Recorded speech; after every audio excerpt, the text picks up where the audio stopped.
You never really know how quiet the world can be until you've stood next to a creature that weighs 2,000 pounds and decides to hold its breath. That's something I learned pretty quick after coming home from the sandbox, trading the endless, rattling hum of a Humvee for the deep, resonant silence of the Montana foothills. But you also learn, usually the hard way, that silence makes some people nervous, especially the kind of people who think a manicured lawn is more important than a beating heart, and who believe that boundaries are just suggestions for everyone else but iron laws for you. My name is Elias Thorne, and for the better part of a decade, I've been living on a 5-acre slice of heaven sandwiched between the untamed wilderness of the Rockies and the overly tamed, beige-colored nightmare known as the Enclave. They didn't like my truck, they didn't like my flannel, and they sure as hell didn't like Titan. Titan isn't a dog, he isn't a horse, and he definitely isn't a pet you pat on the head while sipping a latte. Titan is an American bison, a brooding mountain of muscle and dark fur that I rescued from a cull herd up north. A beast that looks at you with eyes as old as the dirt he stands on and demands nothing but respect. See, when my wife Elena passed, cancer took her before we could even finish the porch swing we were building. I was left with a 15-year-old daughter, Maya, a chest full of medals I didn't want, and a hole in my life the size of a crater. Maya was the one who found the bison sanctuary. She was the one who dragged me out there, her hair messy, eyes red from crying, pointing at the scarred, limping bull calf that had been battered by the herd. We took him in.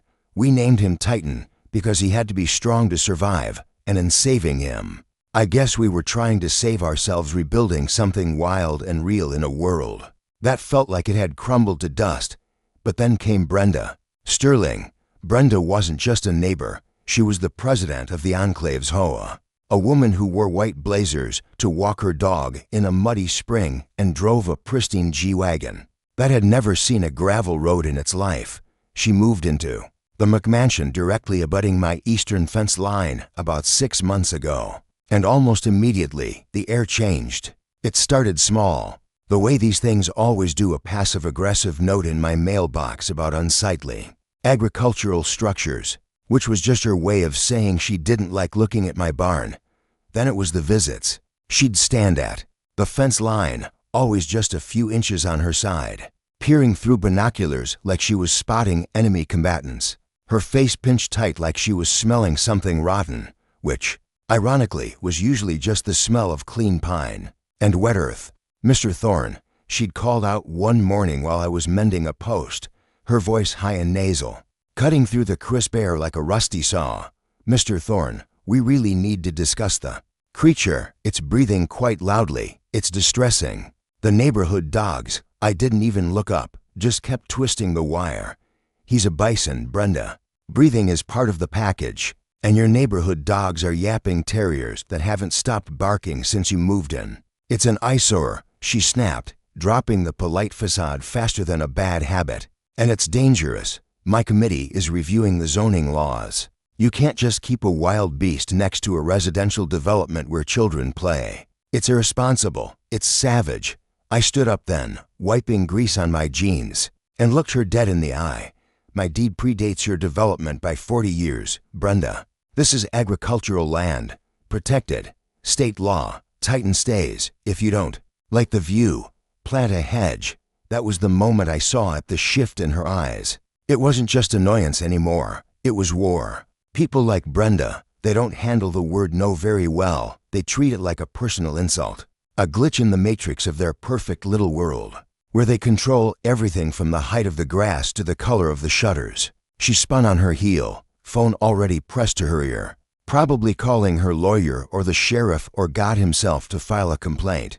The escalation was slow, calculated, and absolutely exhausting. First, it was the drones.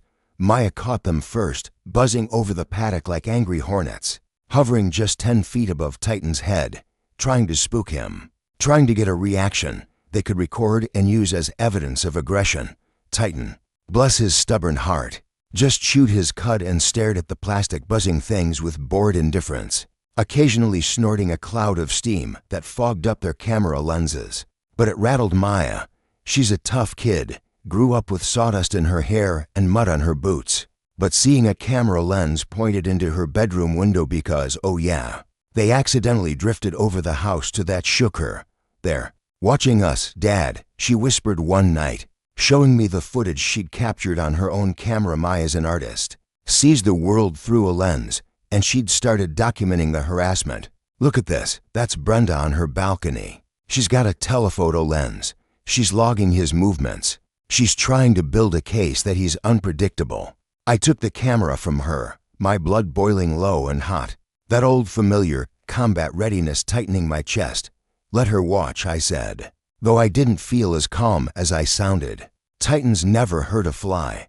He's smarter than half the people on that board. But Brenda was crafty. When the noise complaints didn't stick, and the zoning attempts got laughed out of the county clerk's office. Dean, the clerk, is an old drinking buddy of mine who knows the law better than Brenda knows designer handbags. She got dirty. It was a Tuesday, gray and biting cold, the kind of weather that makes your joints ache. I found the first bag of treats tossed over the fence. It wasn't apples or carrots.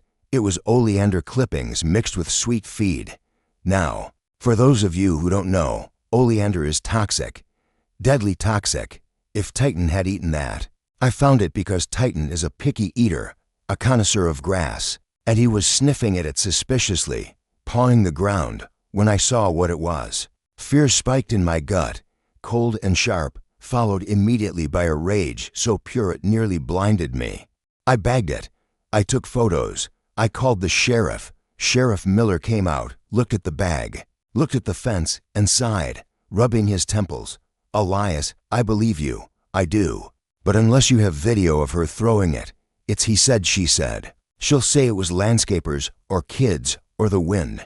I can write a report, but without proof of intent. She's trying to kill him, Jim," I said, my voice quiet, dangerous. She couldn't get him evicted.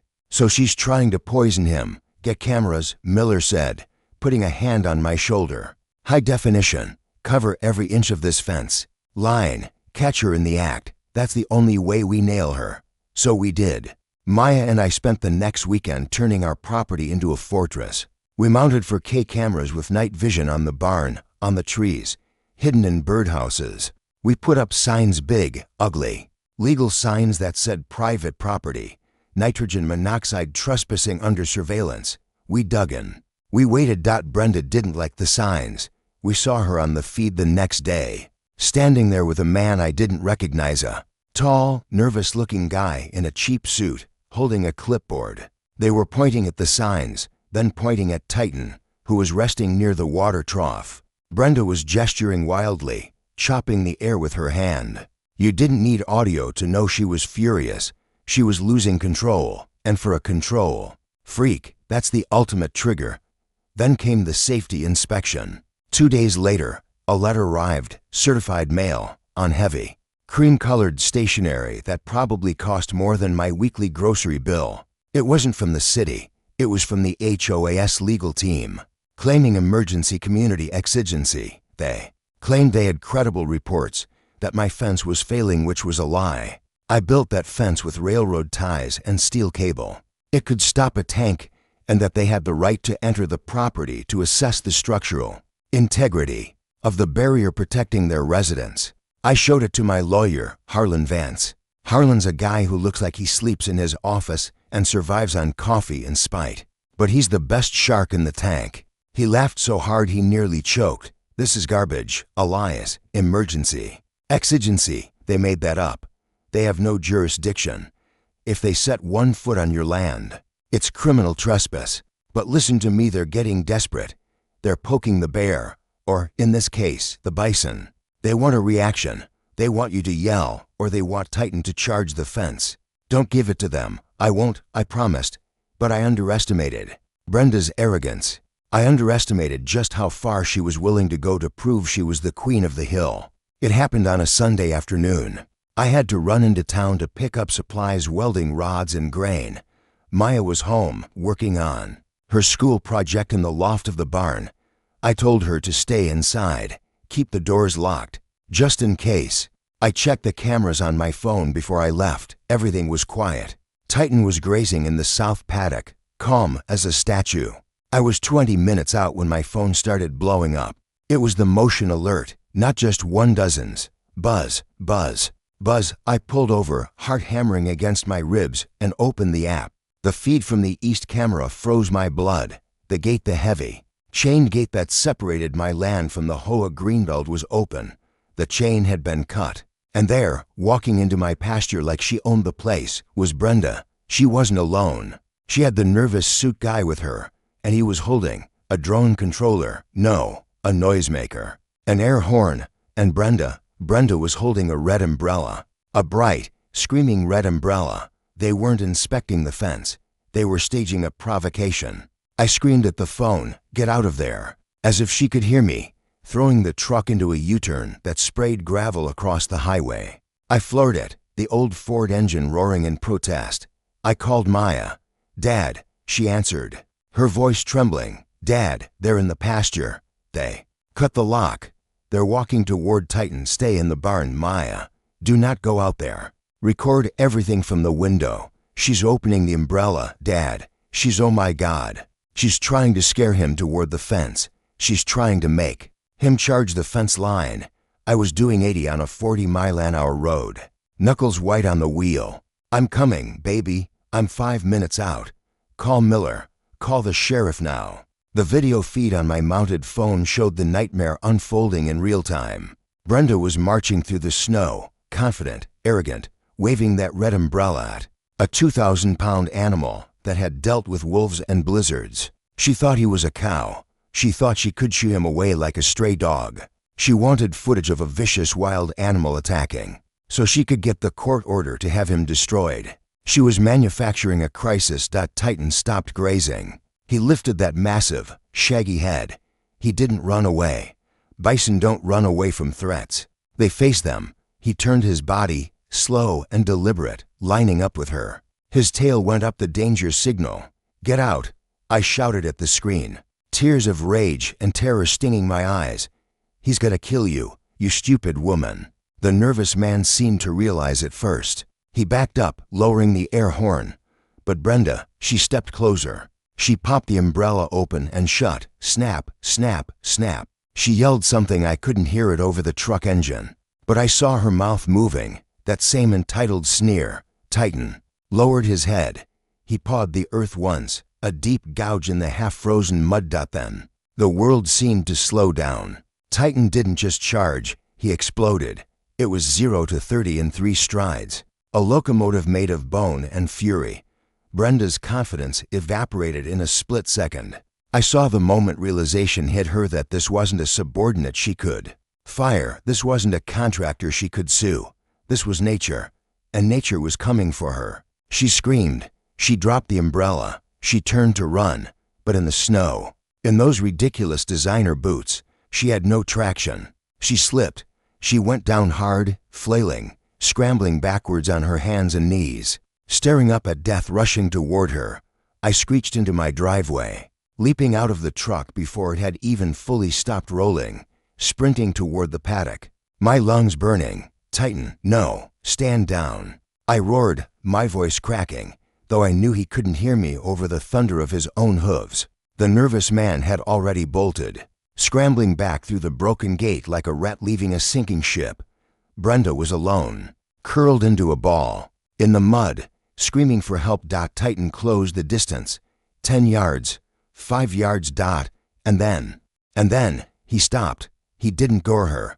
He didn't trample her into the dirt, though he had every right and every instinct to do so. Titan skidded to a halt mere inches from where she lay shivering, his massive front hooves digging deep furrows into the earth, spraying mud and snow all over her pristine white coat. He loomed over her, a towering wall of darkness blocking out the sun, his breath snorting out in hot, rhythmic blasts that ruffled her hair. He lowered his horns, swinging them slowly from side to side, a pendulum of pure power. He was daring her to move. He was telling her, in a language older than words, "You are small. I am the mountain. Stay down." I vaulted the fence, my boots hitting the ground with a thud, and sprinted across the pasture. "Titan, easy, easy." Boy, my voice was shaking, not with fear of him, but with the adrenaline of what had almost happened. I put my body between him and Brenda, holding my hands up. Titan looked at me, his dark eyes wide, the whites showing, adrenaline coursing through him. But he recognized me. He recognized the smell of the man who brought him hay in the winter. He huffed, a deep, rattling sound in his chest, and took one step back. "Don't move," I growled at Brenda, not looking at her, keeping my eyes locked on the bull. He tried to kill me," she shrieked, her voice hysterical, shrill and broken. She was covered in muck, her face streaked with tears and snot, the picture of absolute defeat. "Did you see that? He attacked me." I spun on her then, the rage finally. "Uncorked, he defended his territory. You broke into my land. You cut my lock. You came at a wild animal with a weapon. Are you insane? I was documenting a safety hazard." She sobbed, trying to scramble up, but slipping again in the mud. "You created the hazard." Sirens wailed in the distance, getting louder. Maya was running from the barn, her phone still held high, recording every second. "I got it all, Dad," she yelled, her voice fierce. "I got the lock cutters. I got the air horn. I got her provoking him." Sheriff Miller's cruiser skidded to a halt at the main gate, followed by an ambulance. When Miller saw the scene, the broken gate, the sobbing woman covered in mud, the massive bison standing guard, and me shaking with fury he didn't need a detective to figure it out. Brenda tried to play the victim. She really did. As the paramedics checked her for broken bones, she had none, just a bruised ego and wet pants. She started spinning her tail. I saw the animal acting strangely. I entered to ensure the fence was secure. "It charged me unprovoked, Sheriff," I said, cutting her off, my voice deadly calm. "My daughter has 4,000 video of Ms. Sterling using bolt cutters on a chain gate, entering with an accomplice, and using an air horn and an umbrella to intentionally stampede the animal. That is criminal trespass, animal cruelty, and reckless endangerment."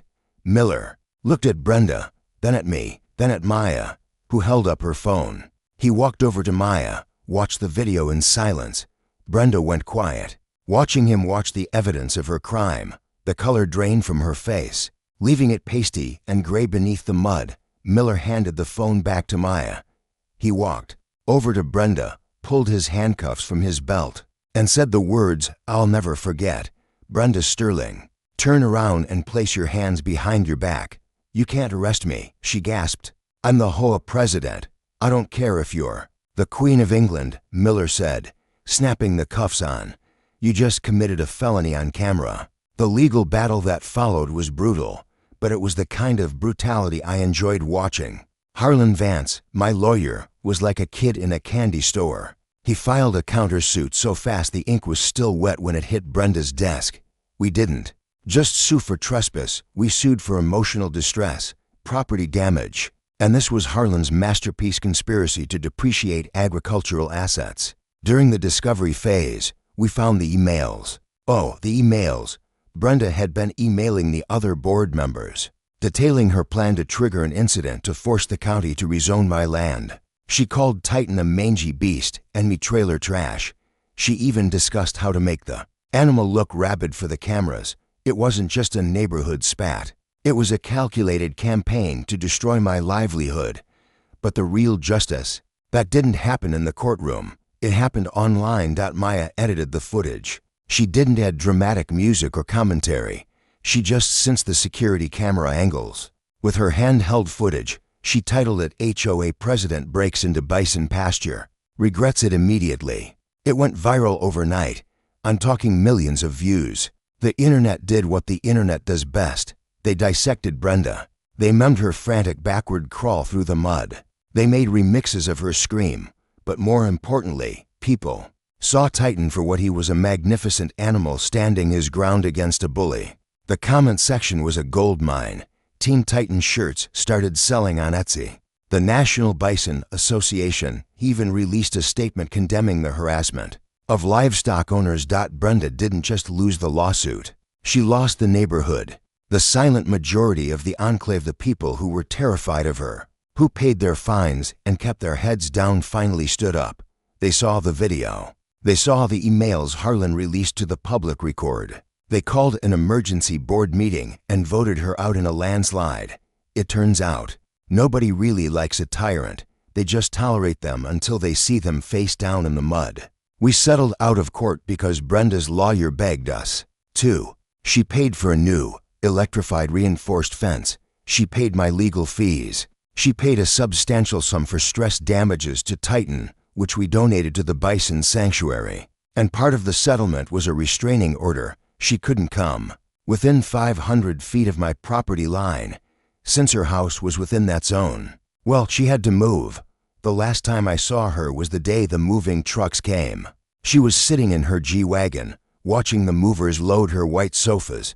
She looked smaller, older. She glanced toward the fence, and I swear, for a second, she looked regretful, or maybe just defeated. I was standing there with Titan. He was chewing on a mouthful of clover, calm as ever. I rested my hand on his shoulder, feeling the solid warmth of him, the steady beat of his heart. We watched her drive away, the white SUV disappearing down the winding asphalt road, leaving the silence behind. Life returned to normal, but it was better. The neighbors wave now. Some even bring their kids to the fence, staying on their side to watch Titan graze. I explained to them that he's not a monster, just a creature that knows his boundaries and expects you to know yours. Maya's doing great. She's using the settlement money for college.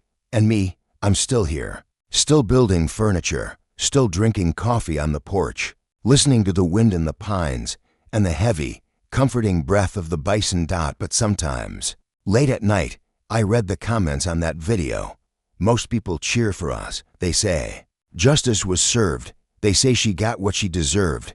But every now and then, I see a comment that says, you should have let the bison finish the job. Or why did you stop him? She broken. That's natural selection. And it makes me wonder, in that split second, when I ran out there, did I save her because it was the right thing to do? Or did I save her because I knew living with the humiliation of losing to a cow and having the whole world watch would be a punishment far worse than anything Titan could have done to her? I look at Titan, sleeping under the stars, and I think he knows the answer. Some victories aren't about drawing blood. They're about holding the line and watching the other side crumble under the weight of their own arrogance. But hey, that's just my take. What would you have done? Would you have stepped in? Or would you have let nature take its course? Let me know. I'll be here, reading the comments, keeping the gate locked,